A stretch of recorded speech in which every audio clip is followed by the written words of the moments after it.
This is the for the new students who use Google Classroom. So remember, it's a classroom.google.com. That is one. Use your university system email. Do not use your own email. So let's say that I have a Gmail, but I'm not using Gmail. I'm using university email system. So you have to use your university email system to access this page. Since the page is linked to the university website, not a website server, it will not allow you to enter without university email. So I can only go enter with my emails, university email system. And when you enter there, you will see a page like this, and it will, as I said, if you click on this page, it will come up like this. And there are a few things. One is called class code. This is one class code. So since I'm a teacher, I have the courses that I teach. And obviously, in your case, you will see the courses that you take. And the screen I'm showing is different, probably different than the screen that you will have, because the teacher screen and student screen are not same. But most of the things, and I know which one you will see. So you can see that in this course, you have 14 students who has already replied to the emails that I have provided. Once you come to the class code, you will see this page. Obviously, my background picture is there, so that you know who, at least you have the idea who am I. There is a meeting link. I have disabled it, so you will not see it. On the other hand, I have given you this link, Google Meet link. So I've decided to use Google Meet link separately than this link. And the reason is very simple. The reason is with this link, you can enter into the class before me, discuss among yourself like a classroom. So you can be in a classroom, know the friends, know your classmates, anything you want to discuss, you can discuss. I can enter once the time comes, and then I can leave and you can still discuss, just like sitting in a classroom. So I like that advantage because I think it helps you to be socialized among each other. That's an important part of it. Because we do not learn only from the teacher, we also learn from each other. So that is the reason I disabled this one. I announced this is my classroom. This will be, I will try to put it always on the top, which is your first thing you see.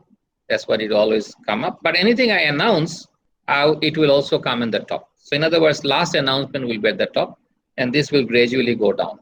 If you go to this page, I have stream, I have classwork, I have people, and I have grade. In your case, you will never see the grade.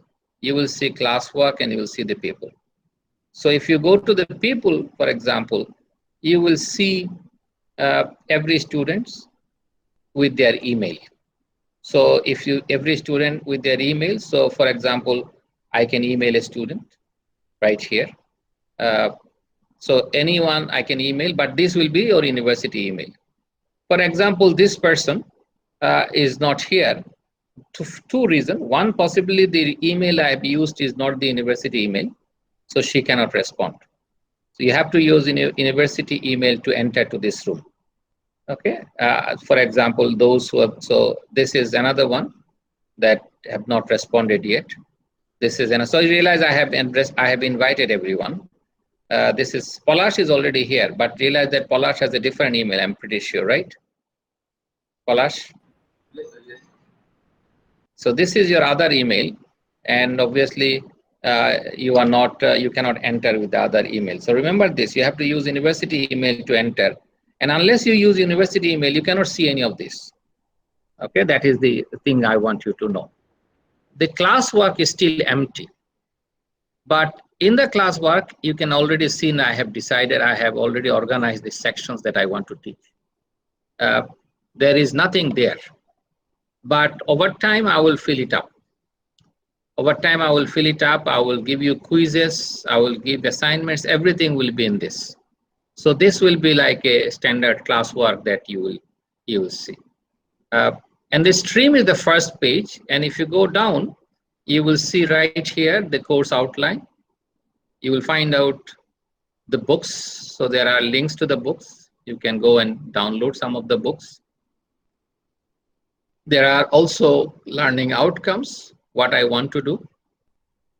if you click here, this is the other link.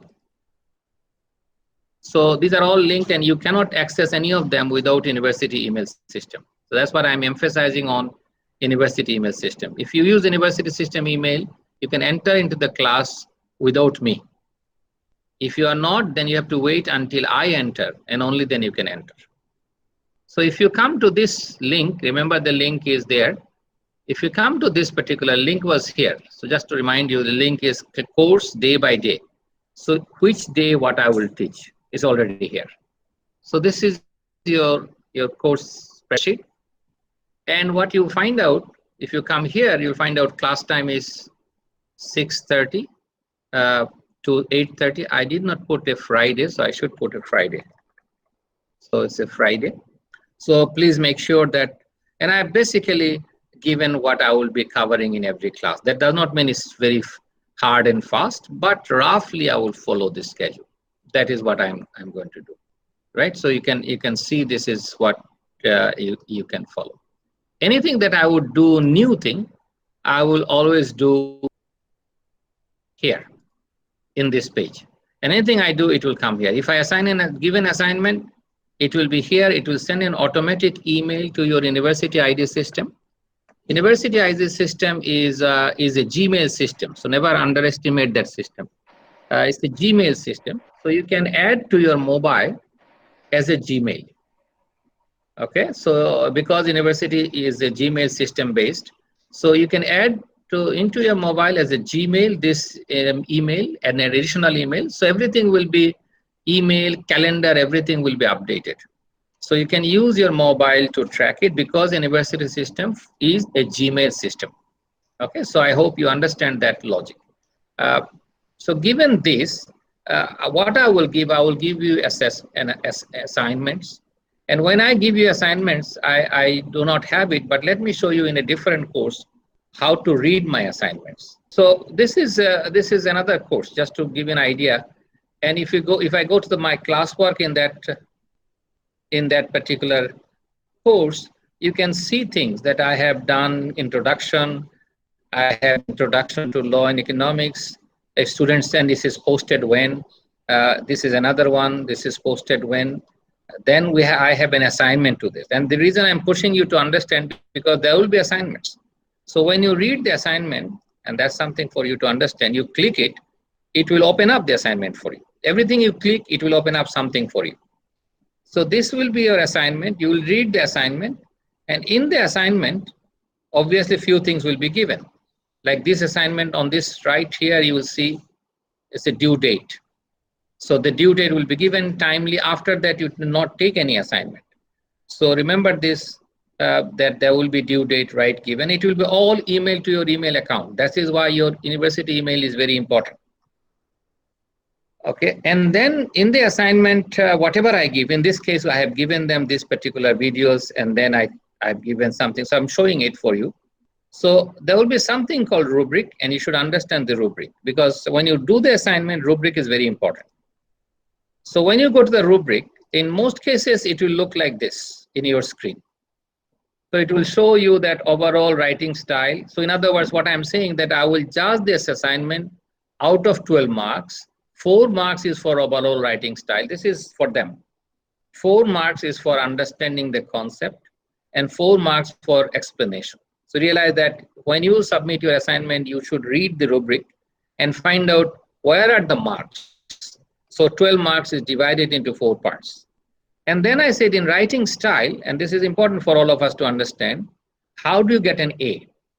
So I have given that if you want to get an A in a writing style is excellent, very good, no grammatical or spelling errors, and follow all the instructions. Whatever instruction I have given above, you have to follow it. No plagiarism, and limits are maintained. So if I have given a page limit, 2 page, 1 page, you have to maintain all of them. That is an A. You get 4 out of 4. So you now realize you can mark yourself. Okay. Then we have a B type of a marking, which is 3 points you will get when writing style is very good, not an excellent one, and you followed the instructions and you wrote in your own language.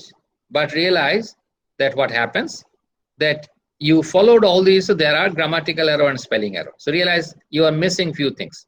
If there is a spelling error, grammatical error, you will jump from 4 to 3. So you have to be careful about writing. What is a C? Writing style is good. You did not follow all the instructions, partly copied from others, books, friends, and net. So if you have done any of the copying, you did not use your own writing, you will go to the 2 point, you will get 2 points. Our job will be to follow the rubrics, where you belong. And you get 1 point for writing style that lacks clarity, and students simply summarize. In this case, a video was given, just summarize the video, which means he did not think about it. So this is your writing style. Then I have a rubric, second one, which is understanding. So the students are supposed to clearly provide the arguments. Remember, that is our task, assignment. Excellent summary of the arguments. They have given their argument excellent and captured the essence. That is an A, get a 4 point out of 4. Very good summary of arguments, but failed to clearly explain them. Good summary, but did not explain them. 3 point. C, good writing of the summary, arguments, but did not elaborate. No elaborations. Remember, all of them are important. Does not have a good summary of the arguments. And if you do not follow any of them, you get an F. So remember, this 0 is already there. We do not mention about it. Similarly, third one, I have the similar idea. So what I'm trying to tell you is that when you see an assignment, and this is probably true for most courses, you will always look into the rubrics. When we read it, we'll also see whether you have copied from others. So remember that we are looking independent learning from all of you. So that does not mean that you cannot learn from another friend. Answer is the learning that matters. End of the day. If I learn from me, if I learn from my friend, really fine. But learning has to be relevant to my class. Please subscribe to this channel to receive updates on new videos.